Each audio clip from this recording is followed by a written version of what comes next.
Okay, so welcome to the next episode of Baritone Riffing for the grind groove. So I'm going to start out in the 6th position power chord, slide out into the open low power chord, and then do a palm mute on string 6.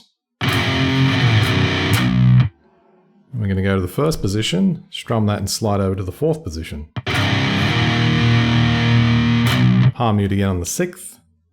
And hit the 3rd position and slide back to the 1st position. So let's have a listen to how that sounds.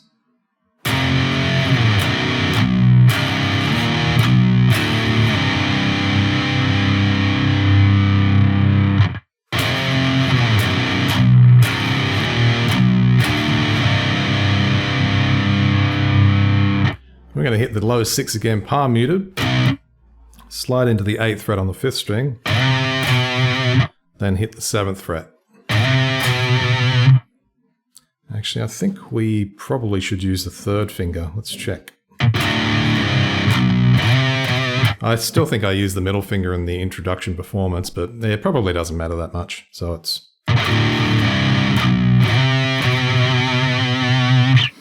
So then we're going to go the 6th fret on string 6, bend it up a half step and release. 3rd fret, do the same. And then we're going to finish with this sequence in the next bar. Power chords on the 5th string.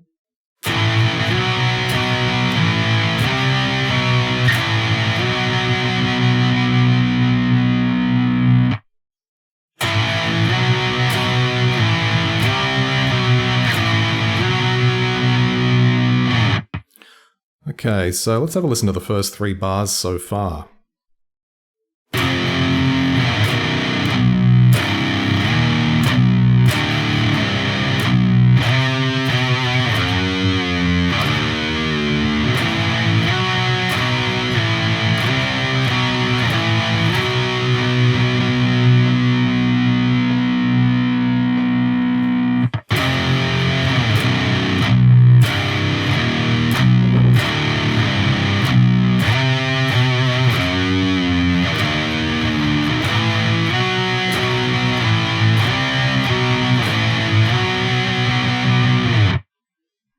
Sounds pretty good slow, actually, so it makes a good doom metal riff.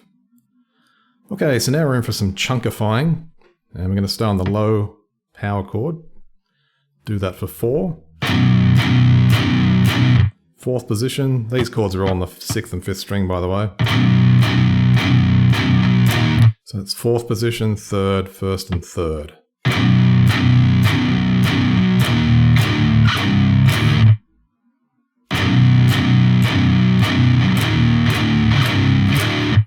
And what we're going to do then, and this is actually a bit tricky because we're going to slide into the 12th fret and then we're going to go back to the 8th position, then the 4th position, then the 1st position.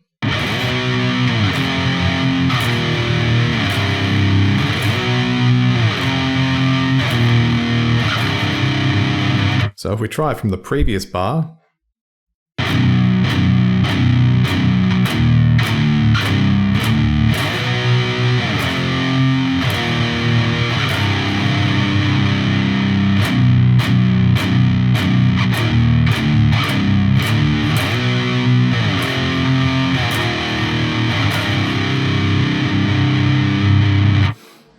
and then moving into bar 6, we're at the 4th position.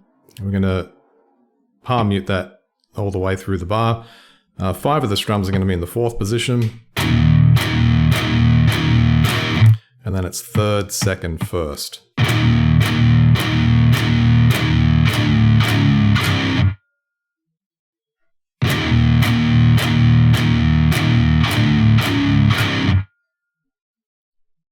So if we go from the previous bar,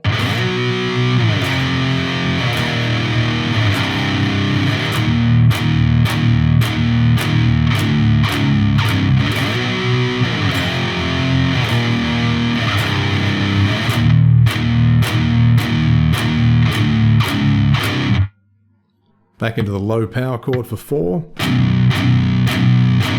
And then we've got 8th, 7th, 5th, 7th position on the power chords for the 5th and 4th string. So we get...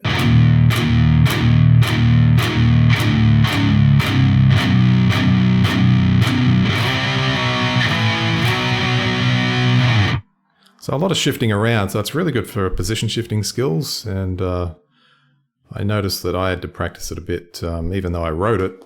Some of the parts were quite difficult to do consistently, so it's great practice for fretting hand shift, position shifting. All right, cool. So we got brief respite from power chords. Next, we're going to do like a Phrygian idea here. So we got the lowest, or the root note, minor second interval at the 13th fret, string 6. So we get back to the root note in the higher octave, low root, and then we've got high root again, 10th fret, low root, and 6th fret. So we get...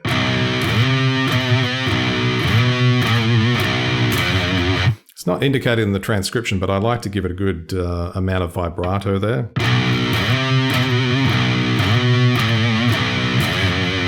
Okay, so from the 9th bar, what's going to happen is we're going to repeat the idea from the 9th bar and then do it again in the 10th bar. And it's like an overlapping idea, so we go from open to 4th to 1st position, and at the end of the bar, we'll end up at the 4th position. So it looks like this.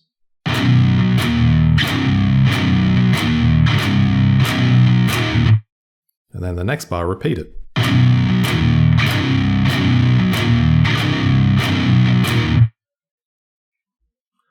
After that, we've got open 8th, 3rd, 5th. And then we've got 4th, 1st, open 4th. So we get...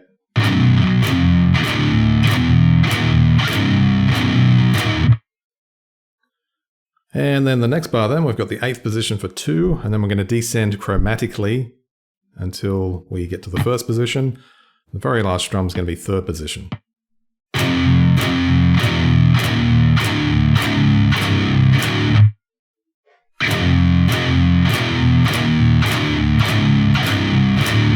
So let's do bars 9 to 12.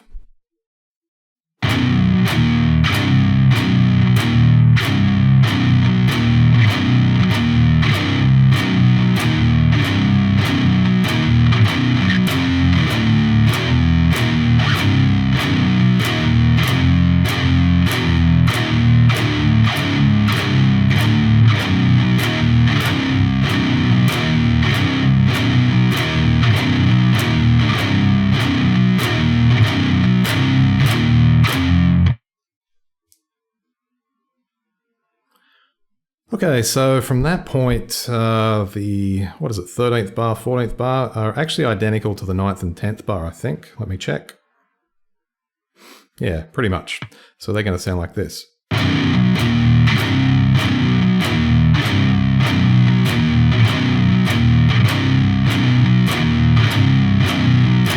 Now the last thing we're going to do here is some sextuplets, which means groups of 6 played in the space of 1 beat. So if I played at about the normal tempo, just to give you an idea, without all the drums and stuff going on, it sounds like this.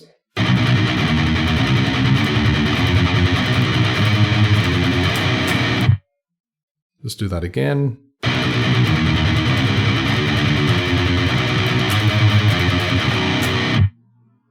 It's probably good to bust out a metronome here just to practice it with, but if we slow it down, we just do it in groups of 6, so it's...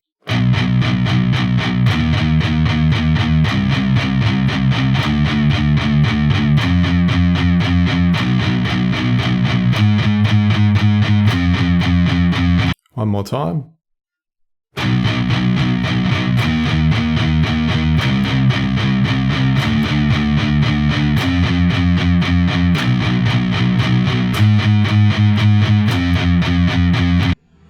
And then to end off then, we've just got the 2/8 strums, which is a pretty straightforward way to end. And that's about it. So I hope you've enjoyed the lesson, and until the next one, bye for now.